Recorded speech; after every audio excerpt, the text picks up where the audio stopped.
my 3rd week in college, I found a key on the ground. I was walking back to my dorm one early fall evening when I felt my shoe kick some small object and heard a tinkling metallic sound as it skidded up the sidewalk. I took a few steps forward and saw it there on the concrete, a key ring with a slightly rusty single key on it. Instinctively, I picked it up and looked around. I had been walking along the sidewalk behind my dorm, which led to the back entrance. It was somewhat late in the evening, and there was nobody else nearby. The key's rusty color meant that it was quite hard to see in the dark. I had only noticed it because I'd kicked it by accident. I figured that it probably belonged to someone else in my dorm, and that it stood a better chance of being found if I took it with me and asked around. In those days, I kept my own keys and student ID on a carabiner clipped to my belt loop. So I slipped the key ring and its single, mysterious key onto my carabiner and continued on my way. My dorm was in an old-looking brick building with 3 floors. The ground floor had a common room with a small kitchen, a few vending machines, and a ping-pong table. Down at the end of a hall was the laundry room, 2 washers and 2 dryers, all operated by coin. The rest of the building was occupied by doubles, dorm rooms that each housed 2 students. As this was my freshman year, it was my first time living with someone else, a guy from Florida named Colin. He was actually a really nice guy, but he was always making a real mess in our room. Not even a month into the year, there were already papers scattered across the floor, an empty cup of noodles piling in the corner. Though I enjoyed his company, our dorm was starting to feel even smaller than it already was. That night, after finding the key, I stopped by our room to drop off my backpack and found Colin lying on his bed, slurping a freshly made cup of noodles and playing Street Fighter on his little TV. I asked him if he was missing a key and showed him the little rusty one I'd found outside. He glanced at it quickly but shrugged and offered a cursory, "Not mine," before returning to his game. I made my way down to the common room where a good number of people were hanging out in the kitchen and by the ping-pong table. I chilled out for a little while, making the rounds, chatting up my new friends, and also being sure to ask everyone about the mysterious key. No one claimed it. I had class the next morning, so eventually I turned in for the night. I climbed the stairs back to my room on the 2nd floor, the tiny, rusty key jingling on my carabiner. Though it was small, it was funny how it managed to alter the sound of my whole key ring. A few weeks went by. The mysterious key remained perpetually clipped to my belt loop, and I would every so often remember to ask people if they recognized it. I had even met the custodian in our dorm, a middle-aged guy named Ron, and asked him if it was his. So far, there were still no takers. Eventually, it became kind of an inside joke among me and my friends. If we ever came across a locked door, I would try the mysterious key, hoping that I had finally found its corresponding lock. It never worked, of course, and that became part of the joke. One night, later in the fall, I was doing my laundry on the ground floor of the dorm. 2 washing machines wasn't that many for a building this size, and so it was usually a good idea to remain close nearby. If the cycle finished while you were gone, it was common for someone to pull out your clothes and toss them on a table in the corner so they could use the machine. This had happened to me once, and I hadn't liked the thought of someone touching all my clothes. That night I was up late. It had to have been around midnight or so, and I was sitting in the laundry room finishing some reading for class while my clothes dried. I finished my reading a few minutes before the dryer was done, though, so I started aimlessly wandering around to kill some time. The laundry room was down at the end of this long hallway. There were a few dorms on this hall, maybe 4 on either side. During orientation week, we had all made custom name tags with goofy stickers to put on our doors and help us get to know each other. As I meandered down the hall, I suddenly came to the last door on the right side, which didn't have any name tags on it. How have I never noticed this door before? I thought. I guess I had usually just hung out in the common room. The back entrance was also on the other side of the hallway, so I'd never had a reason to come this way. I looked down at the door handle. It was different from the door handles on the dorms. Our rooms all had keycard locks, like a hotel. You slid your student ID in and the little light turned green, unlocking it. This door didn't have the fancy keycard lock, but rather a traditional keyhole. I looked down at my carabiner. No way, I thought. I had tried every door on campus at this point. Had the mystery door been in my own building this whole time? The small, rusty key slid right into the lock. Even with the rust, it fit like a glove. The lock mechanism proved to be a little more difficult. I had to jiggle it around a little bit and turn the handle left and right before finally it opened. I laughed to myself and stepped into the room. Before me was complete darkness. The dim fluorescence of the hallway outside weren't positioned close enough to spill in, so I felt along the wall to my left, looking for a switch, until my hands felt a familiar shape. Funnily enough, I noticed the switch was in the exact same place as it was in my own dorm room. The muscle memory had led me right to it. I flipped it on, but the room remained dark.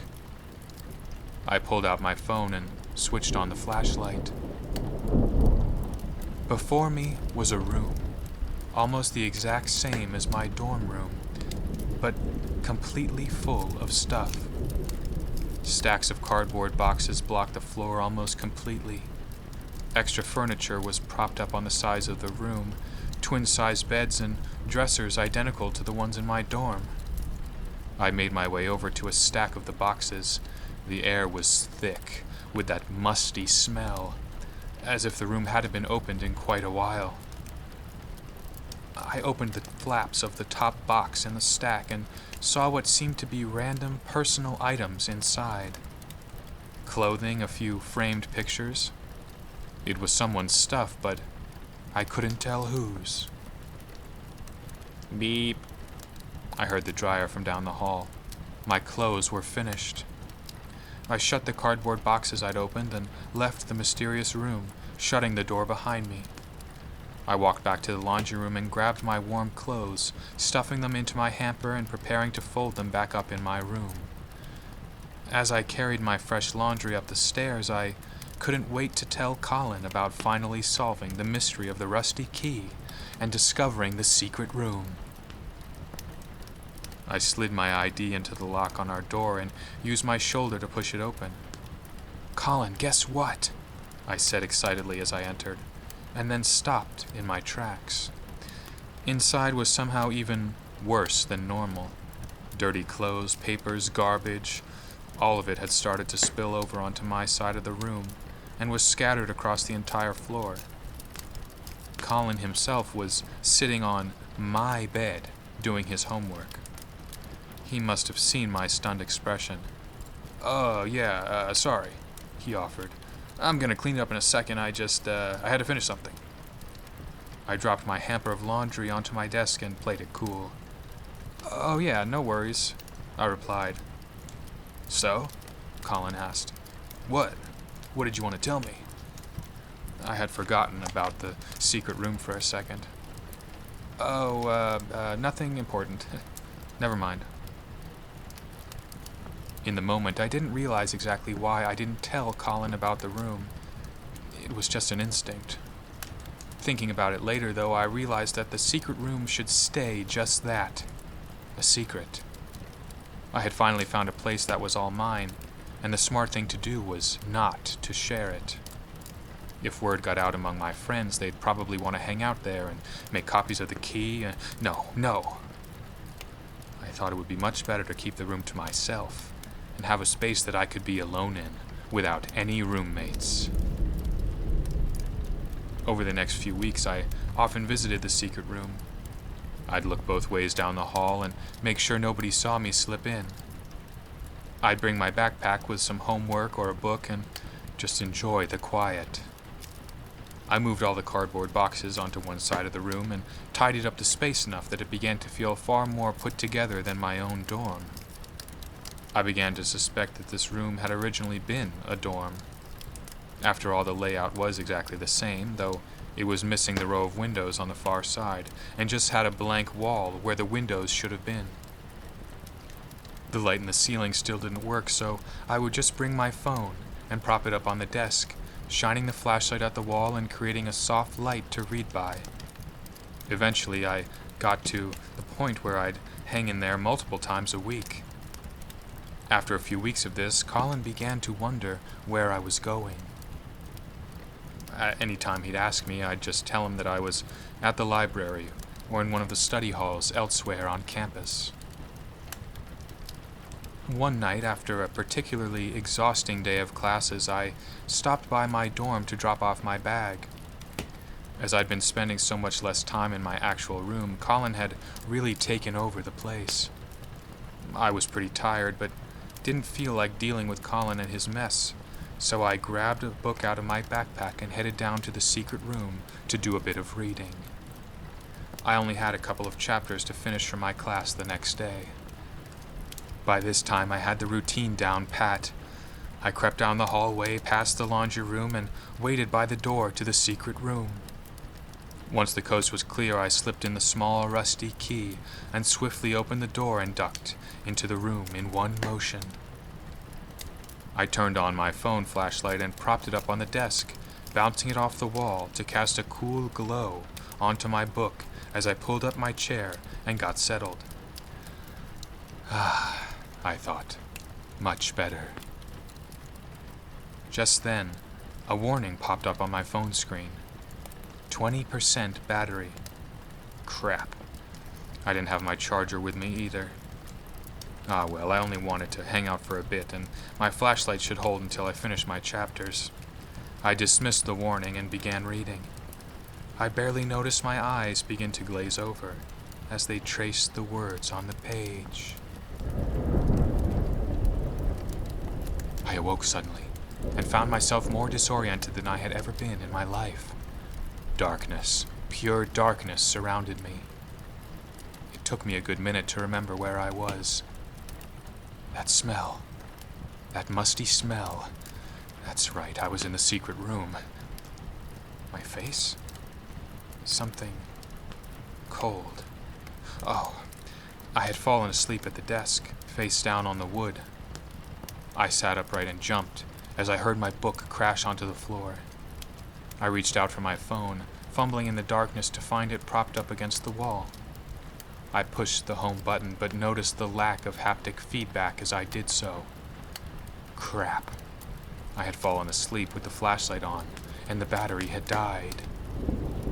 I stood up, completely lost in the pure black void of the secret room. I had spent enough time in there at this point that I attempted to see in the dark by using my muscle memory. Okay, there was a stack of boxes to the right, so I should make my way left. I crashed right into something heavy and heard a few cardboard boxes topple over. Great, I thought. Now I was the one making a mess.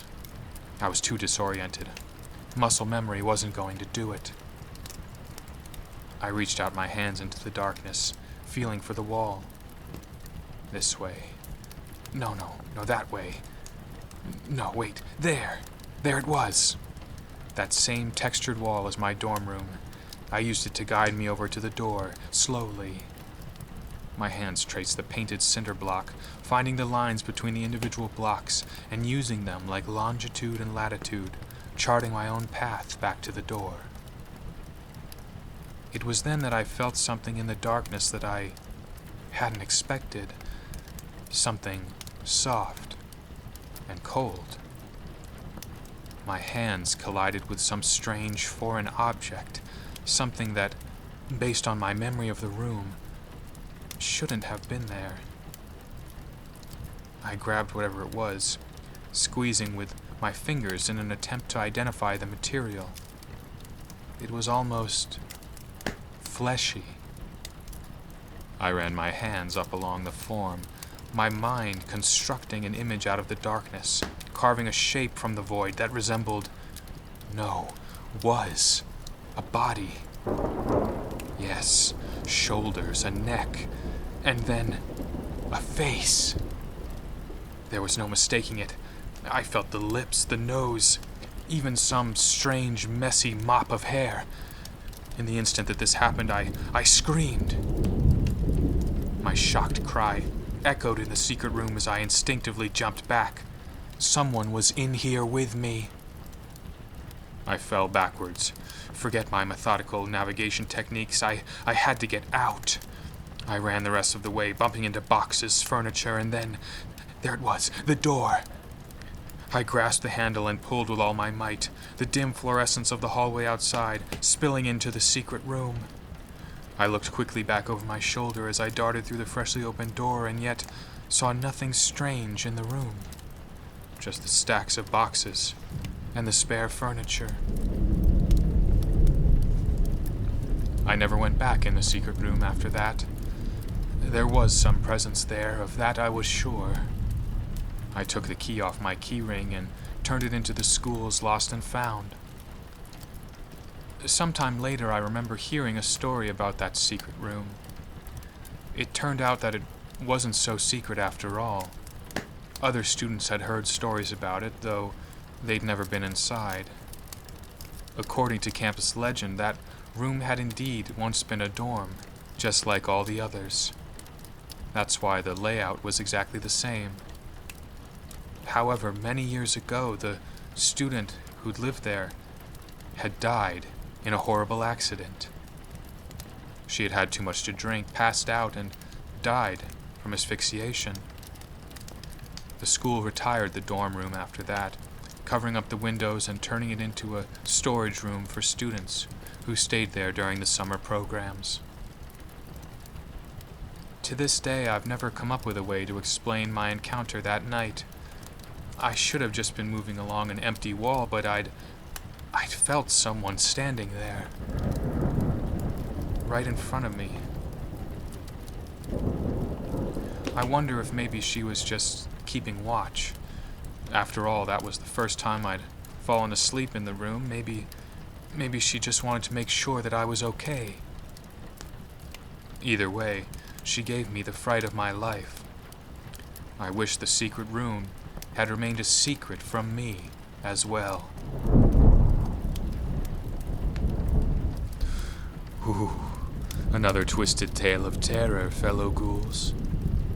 Next time, though, don't bother carrying that rusty key around. I always say that everyone should learn basic lockpicking skills. Trust me, it's something that can really open doors for you.